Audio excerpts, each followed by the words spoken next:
पात्र: रेपंजेल, राजकुमार, जादूगरनी डैम गोथेल, रेपंजेल के माता पिता, रेपंजेल के जुड़वा बच्चे।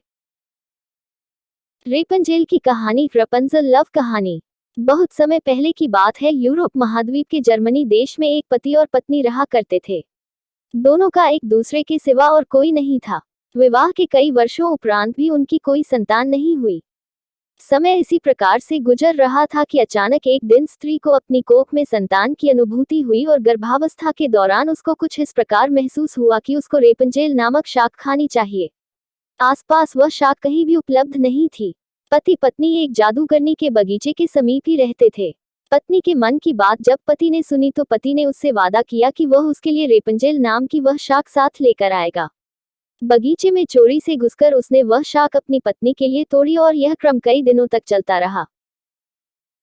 एक दिन बगीचे की मालकिन जादूगरनी ने, जिसका नाम डैम गोथेल था, उसे यह चोरी करते हुए देख लिया और जादूगरनी ने पति को बंधक बना लिया। पति जादूगरनी के सामने बहुत गिड़गिड़ाया और अंततः जादूगरनी एक शर्त पर वह शाक उसकी पत्नी के लिए देने के लिए राजी हो गई। शर्त यह थी कि संतान के जन्म के बाद वह उसे जादूगरनी को सौंप देगा। मायूस मन से पति ने उसकी वह बात मान ली और बच्चे के जन्म होते ही उसने जादूगरनी के हाथों अपनी पुत्री को सौंप दिया। जादूगरनी ने अत्यंत मनोयोग से उसकी पुत्री का पालन पोषण किया और उसका नाम उसी शाक के नाम पर रेपंजेल रखा। रेपंजेल एक अत्यंत रूपवती कन्या के रूप में धीरे धीरे विकसित होने लगी। उसके सुनहरे बाल और अद्वितीय रूप की चर्चा आसपास की जगह पर धीमे धीमे से फैलने लगी। कन्या के 12 वर्ष के होते ही जादूगरनी डैम गोथेल ने उसको एक ऐसी मीनार में कैद कर दिया जिसमें न तो कोई दरवाजा था और न चढ़ने के लिए ही कोई सीढ़ी। इसमें एक ऊंचे स्थान पर एक कमरा था जिसमें कि केवल एक खिड़की थी।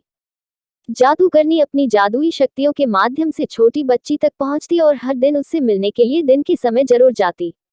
इसी प्रकार से दिन बीतने लगे। वह बच्ची बड़ी होकर एक अत्यंत रूपवती स्त्री के रूप में विकसित हुई।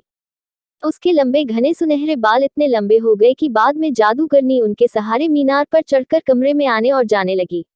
ऐसा करते वक्त वह रेपंजेल को पुकारते हुए कहती, रेपंजेल अपने बाल गिराओ ताकि मैं तुम्हारे सुनहरे बालों पर चढ़कर ऊपर आ सकूं। समय इसी तरह से गुजरता गया और एक दिन किसी राज्य का राजकुमार घूमते घूमते उसी क्षेत्र में आ गया जहां पर रेपंजेल उस मीनार में रहती थी। रेपंजेल की आवाज में अद्वितीय मिठास थी। जब वह गाती थी तो जैसे समय ठहर जाता था। एक दिन राजकुमार को टहलते टहलते एक मधुर आवाज सुनाई पड़ी।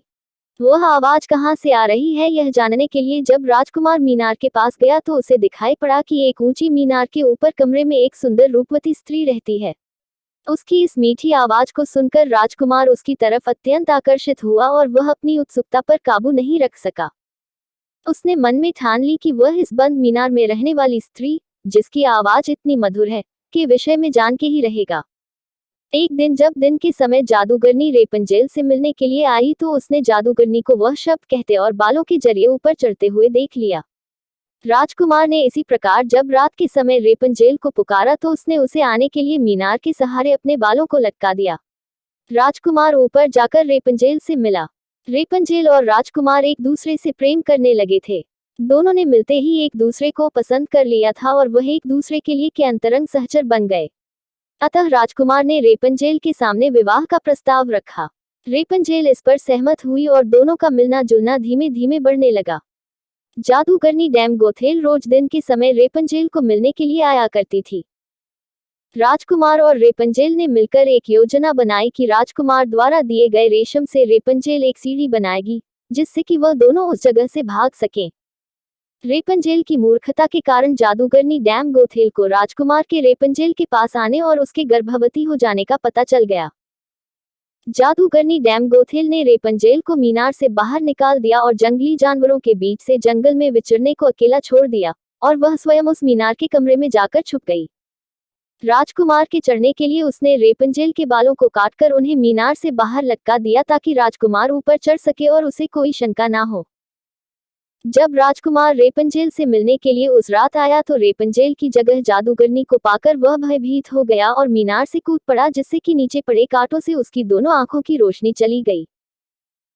जब राजकुमार नीचे गिरने लगा उसके हाथ में रेपंजेल के कटे हुए बाल आ गए और रेपंजेल की लंबी बालों की लट राजकुमार के साथ ही नीचे गिर गई।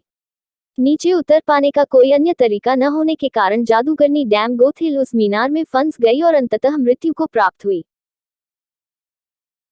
अपनी आंखों और अपनी प्रेमिका को खो देने के बाद राजकुमार निराश होकर अंधा होकर जगह जगह भटकने लगा। कई महीनों तक इस प्रकार भटकने के पश्चात वह उस क्षेत्र में जा पहुंचा जहां पर रेपंजेल बस चुकी थी। उधर रेपंजेल ने जुड़वा बच्चों को जन्म दिया, जिनमें एक बेटी और एक बेटा हुआ।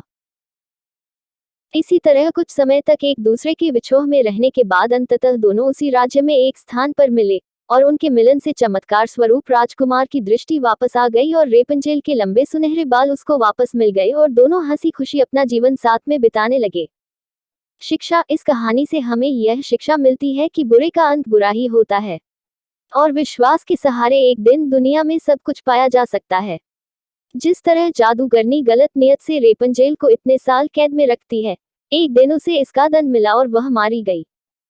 रेपंजेल ने बचपन से उम्मीद लगाई हुई थी कि उसे एक दिन कोई बचने आएगा, उसकी खुशहाली भरी जिंदगी होगी। एक दिन उसके इस विश्वास को भगवान ने पूरा कर दिया।